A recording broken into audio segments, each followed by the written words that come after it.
Hello, and welcome to Respected and Connected, a podcast for couples who love each other but don't always like how it goes when things get hard. We talk about how to stop turning conflict into power struggles and start handling real issues as a team without blowing up, shutting down, or tiptoeing around the truth. If you want your relationship to work better, and you know that moving through conflict together is better than avoiding your issues to keep the peace, you're in the right place. Real partnership is possible. Let's talk about what that actually takes. I feel like right now, the conversation that's most relevant is what I'm going to share with you today. And this is what happens. I have women coming into my office with their husbands, and they're wanting more from their relationship. They're wanting a more equitable partnership.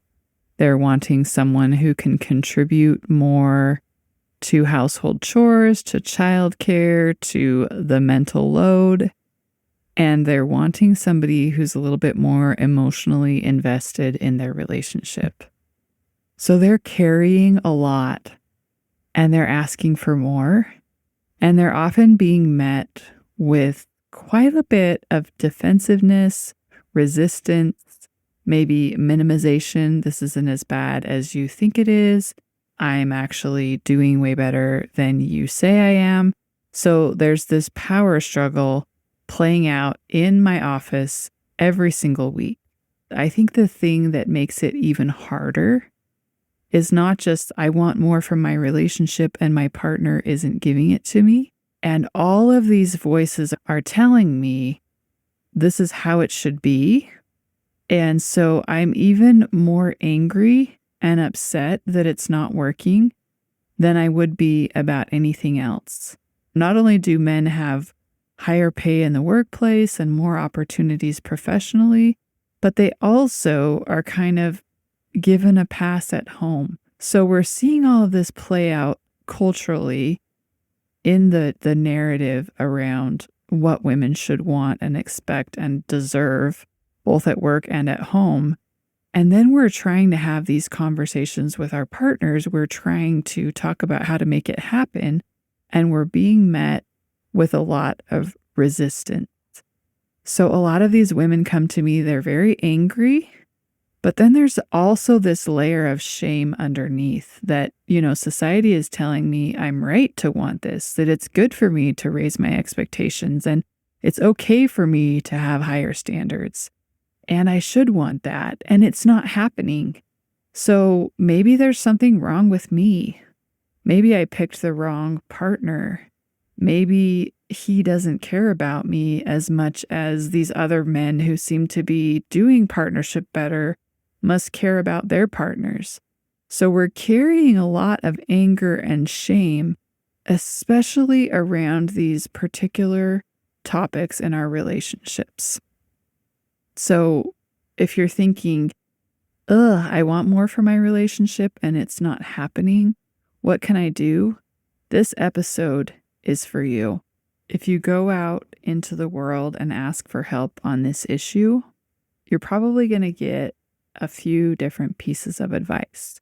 One is just tell him how it is, instruct him, just train your partner, give him the correct instructions, and he'll follow along.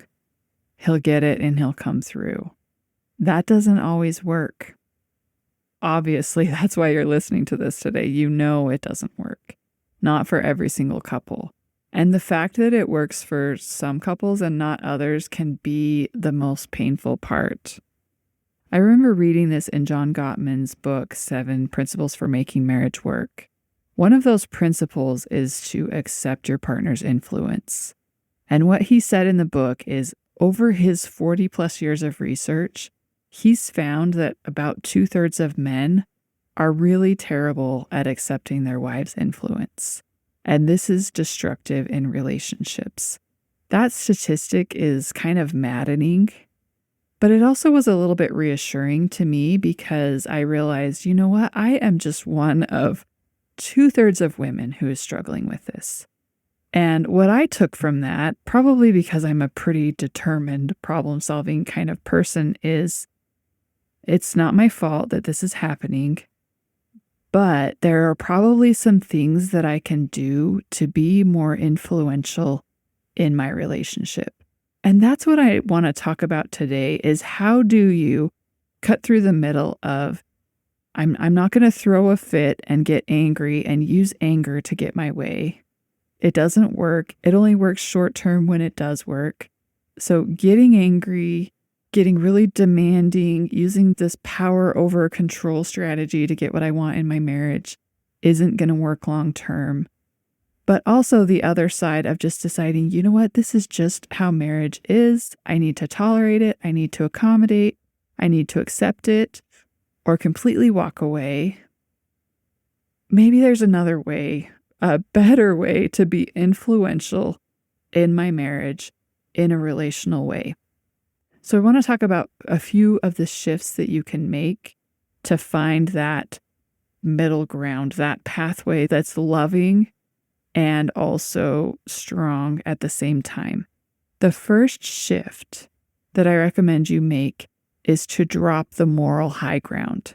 If you're a woman reading a lot of these more feminist leaning viewpoints, we can get a lot of a sense of moral superiority in this position.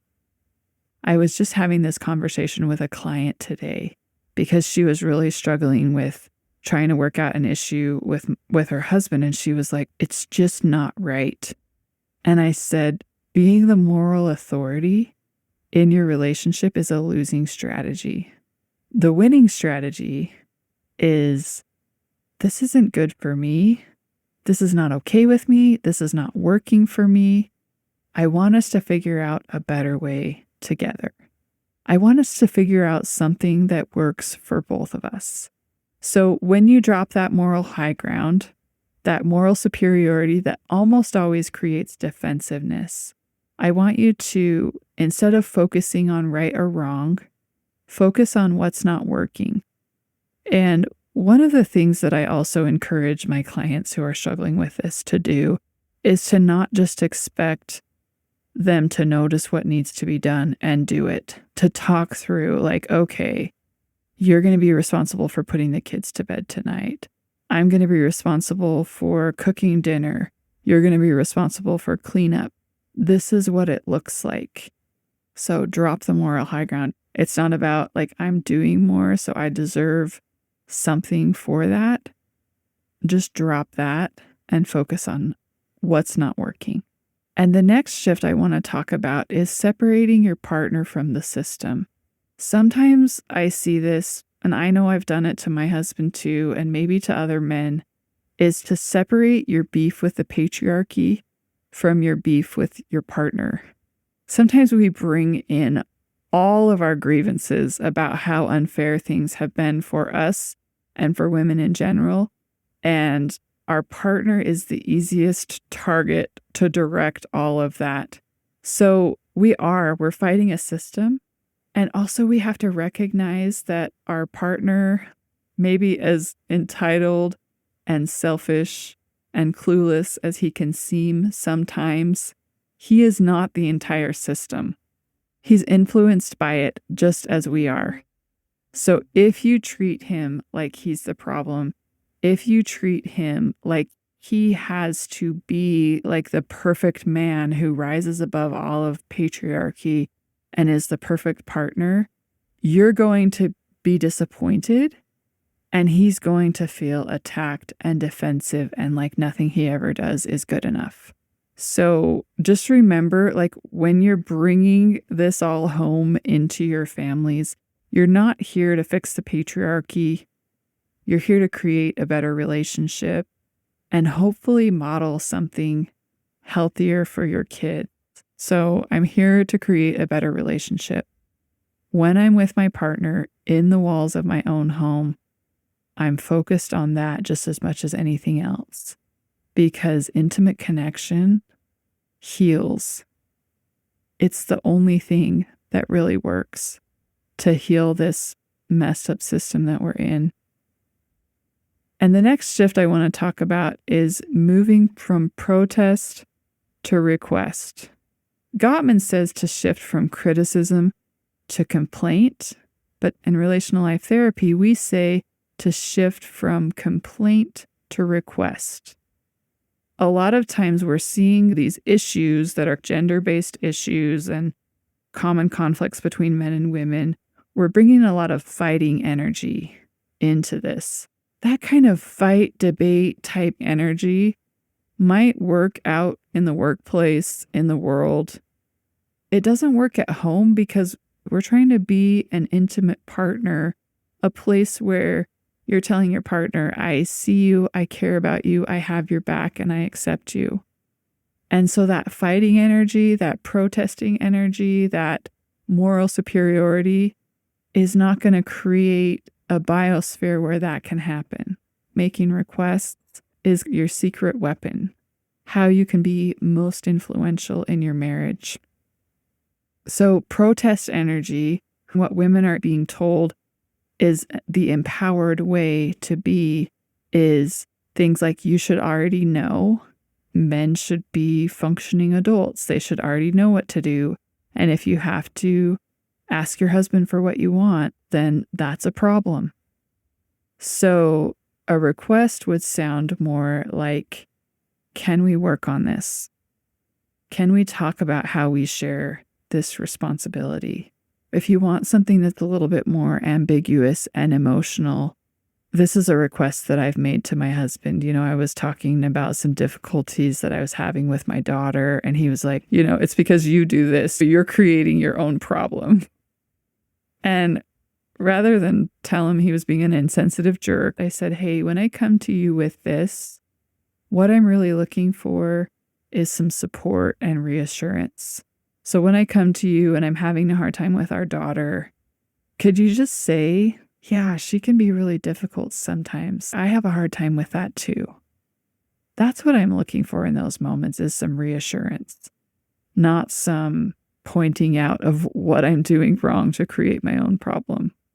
I'm a lot more open to talking through that part of the conversation when I know that you have my back and you're supporting me and you show that you understand that parenting is hard. So that's what I'm looking for. And that's what shifting from protest to request looks like. So make requests. Be specific about what you're looking for and make your request inviting. Most people are much more able to hear, this would work better for me, than this is how you're messing up. I understand also that asking for what you want is much more vulnerable than complaining. Let's just recognize that we're doing the harder work of being more mature and balanced in our relationships and what we're asking for. So the next shift is to regulate before you relate. We've got these patterns in our relationships. And so when something happens that at face value, it's relatively small, it can feel really huge because of all of the history and frustration that we've been dealing with. So we can tend to kind of bottle things up and then blow up on a seemingly small issue. So what I'm saying when I say regulate before you relate, it's to don't let a small moment completely blow things out of the water. Slow down, choose your moment, kind of check in with yourself. Am I in a place where I can really speak to make things better? Or am I feeling urgent to just get something off my chest before I lose it? Speak from the part of you that actually wants to make things better. What you get when you work on this is conversations are not going to escalate as quickly. Your partner's going to be less defensive and more engaged. They're going to feel more empowered to give you what you want, which is always a more functional way than punishing them for what you're not getting. You're going to feel more grounded and just secure in how you're showing up. And you're going to create an environment in your relationship where there's more honesty and more connection, where you're not enemies, but you're on the same team. So as we kind of wrap things up today, I just want to remind you that when you want more for your relationship, more of what is good for you and the relationship, that's not wrong. But often we go about getting that in a way that doesn't work. And again, just because it doesn't work doesn't mean it's inherently wrong. It's just not working for you and your relationship. If you have a partner that is a little bit more resistant to hearing you out and working with you to improve your relationship, you're not somehow inherently flawed. So you don't have to choose between having standards and having a connected relationship, but you do get to choose how you approach it in a way that you can be more influential and that you can draw your partner in to working with you instead of working against you. So that's what I have for you today. If you relate to this and you're struggling to work through it on your own, feel free to reach out. This is what I'm doing. Like I'm saying, this is what I'm dealing with on a weekly basis in my office. And I know that a lot of us need help with this because it is not what we're being taught in society right now. We're being taught to fight for what we want and not to work with the people in our sphere to make things better for everyone. That's my hope for where we can go with this. Thanks for listening to Respected and Connected. Remember, real partnership isn't about doing more or getting it perfect. It's about how you handle yourself when things go sideways. If you're ready to stop rehashing the same issues and start creating real change, you'll find ways to work with me in the show notes. I'm so glad you're here, and I'll see you next time.